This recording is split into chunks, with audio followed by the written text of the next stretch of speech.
21 दिन का इंतजार मात्र 21 घंटों में खत्म हो गया।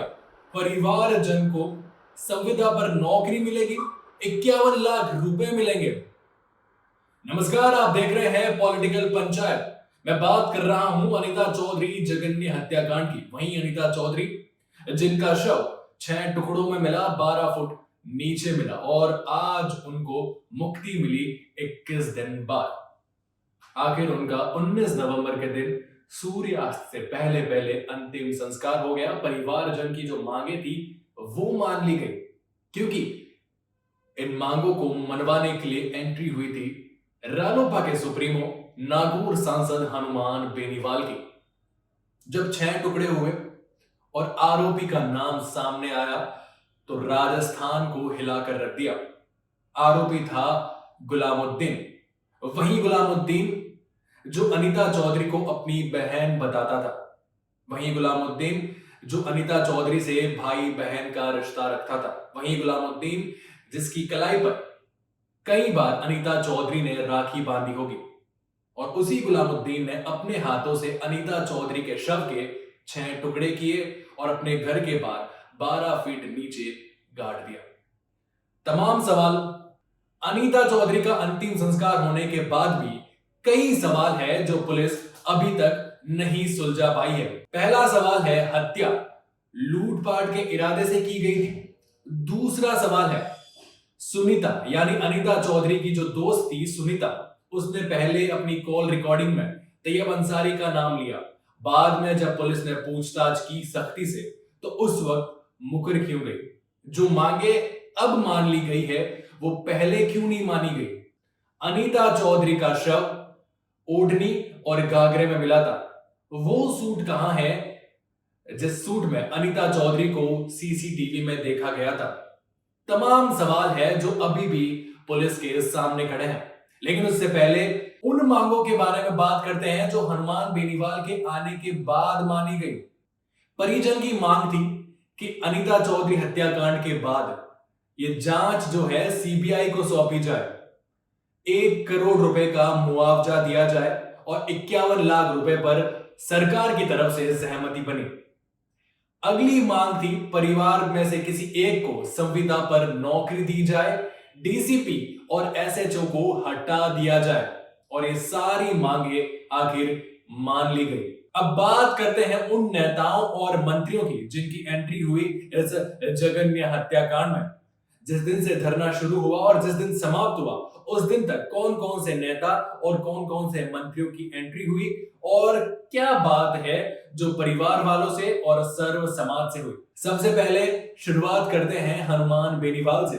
नागौर के खिमसर विधानसभा में जब उपचुनाव खत्म हुए 13 नवंबर के दिन और लगभग 5 दिनों के बाद हनुमान बेनीवाल धरना स्थल पहुंचे और बीजेपी और कांग्रेस दोनों पार्टियों पर आरोप लगाए। बताया कि चाहे किसी की भी सरकार रह जाए, इन सरकार में से कोई मुख्यमंत्री बन जाए, लेकिन अपराध जो है राजस्थान में कम होने का नाम नहीं ले रहे हैं। शायद ये खुद इन्हीं के मंत्री या विधायक हैं जो इन अपराधियों को पनाह दे रहे हैं।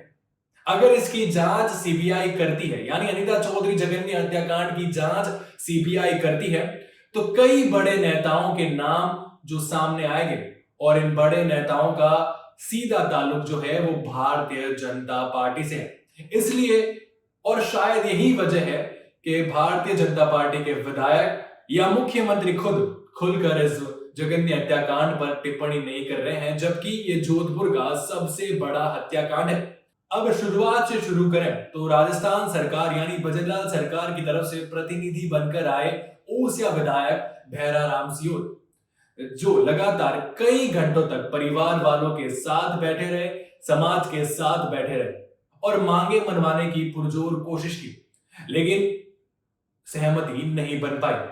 तो सवाल खड़ा हुआ कि जो सहमति हनुमान बेनीवाल के आने पर बनी, वो सहमति, वो मांगे ओसिया के विधायक भैराराम सियोल क्यों नहीं मना पाए? जबकि भैराराम सियोल ने कहा था कि सरकार की तरफ से सहायता के चारों दरवाजे पीड़ित परिवार के लिए खुले हैं और 21 दिनों के बाद हनुमान बेनीवाल आए और आखिरकार 21 घंटों में उनकी मांगे मान ली गई। हनुमान बेनीवाल धरना स्थल पर पहुंचे करीब 5 साढ़े 5 बजे और लगभग आधी रात 3:15 बजे ओसिया विधायक और पुलिस कमिश्नर राजेंद्र सिंह भी वहां पर पहुंचे, परिजनों से बात की। बताया जाता है कि बंद कमरे में कई घंटों तक पीड़ित परिवार, नागौर सांसद हनुमान बेनीवाल, विधायक भैराराम सियोल, पुलिस कमिश्नर की बातें चलती रही और ये भी बताया जा रहा था कि शायद इन मांगों पर सहमति बन सकती है। फिर 2:15 बजे यानी अगले दिन 19 नवंबर को दोपहर 2:15 बजे हनुमान बेनीवाल, भैराराम सियोर, सूरसागर विधायक देवेंद्र जोशी, पुलिस कमिश्नर खुद धरना स्थल पर पहुंचे और मांगे जो है वो सारी मान ली गई। परिवार में से किसी एक को सरकारी नौकरी दी जाए, संविदा पर 51 लाख रुपए दिए जाए, डीसीपी और एसएचओ को निलंबित किया जाए और ये जांच जो है सीबीआई को सौंपी जाए। ये सारी मांगे आखिर मान ली गई। पोस्टमार्टम जो है पुलिस नोटिस देने के बाद खुद अपनी तरफ से करवा चुकी थी।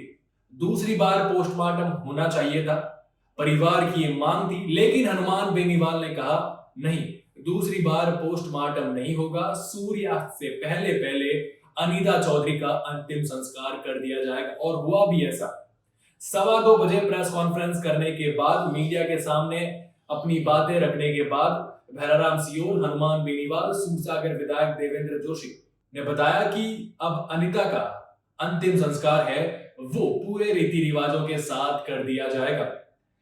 मुक्ति मिल गई, न्याय कब मिलेगा, ये सारे सवाल जो है अनीता चौधरी के अंतिम संस्कार होने के बाद पुलिस के सामने आकर खड़े हो गए हैं। इस पूरे घटनाक्रम में मुख्य आरोपी गुलामुद्दीन अभी भी पुलिस की गिरफ्त में है और पुलिस उसे मुंबई भी लेकर गई। वो कहां ठहरा और अनीता चौधरी के गहने गुलामुद्दीन ने आखिर बेचे किसको। वापस मुंबई से जोधपुर आने के बाद कोर्ट फैसला देगा कि गुलामुद्दीन का पॉलीग्राफी टेस्ट होगा या नहीं होगा। लेकिन गुलामुद्दीन के जो वकील है उन्होंने बताया कि पॉलीग्राफी जो टेस्ट है वो आरोपी यानी गुलामुद्दीन के सहमति के बाद ही हो पाएगा। खैर, ये पूरी बात मैंने आपके सामने रखी और बताया कि पूरा घटनाक्रम क्या था, मांगे कौन सी थी, क्यों मान ली गई, कौन से सवाल जो है अभी भी पुलिस के सामने खड़े हैं। और इस पूरे घटनाक्रम में जिन मंत्रियों, जिन विधायकों की एंट्री हुई वो भी मैंने बताया। शुरुआत से लेकर अभी तक जो विधायक ज्यादा परिवार के सामने आए वो थे ओसिया विधायक भैराराम सियोल और ऐसे पूरे धरने की अगुवाई कर रहे थे संपत पूनिया। लेकिन ये धरना खत्म हुआ, यानी वाहवाही लूट कर ले गए रालोपा के सुप्रीमो, नागौर के सांसद हनुमान बेनीवाल। जवाब पुलिस वाले ढूंढ रहे हैं, क्योंकि ये गुत्थी जो है सुलझने के बजाय और ज्यादा उलझती जा रही है। मुख्य आरोपी गुलामुद्दीन लगातार अपने बयानों से मुकरता जा रहा है। अनीता चौधरी की दोस्त सुनीता वो भी कई बार अपने बयानों से मुकर चुकी है। पहले तैयब अंसारी का नाम लिया और उसके बाद अपने बयान से मुकरी और बताया कि मैंने तैयब अंसारी को कभी देखा ही नहीं है। अब आप मुझे बताइए कि इस पूरे घटनाक्रम में कौन है जो मुख्य आरोपी साबित हो सकता है, किसका नाम जो है वो सामने आ सकता है और ये जो हत्या है आखिर किस इरादे से की गई थी। ऐसी हर जानकारी के लिए आप पॉलिटिकल पंचायत के साथ जुड़े रहिएगा।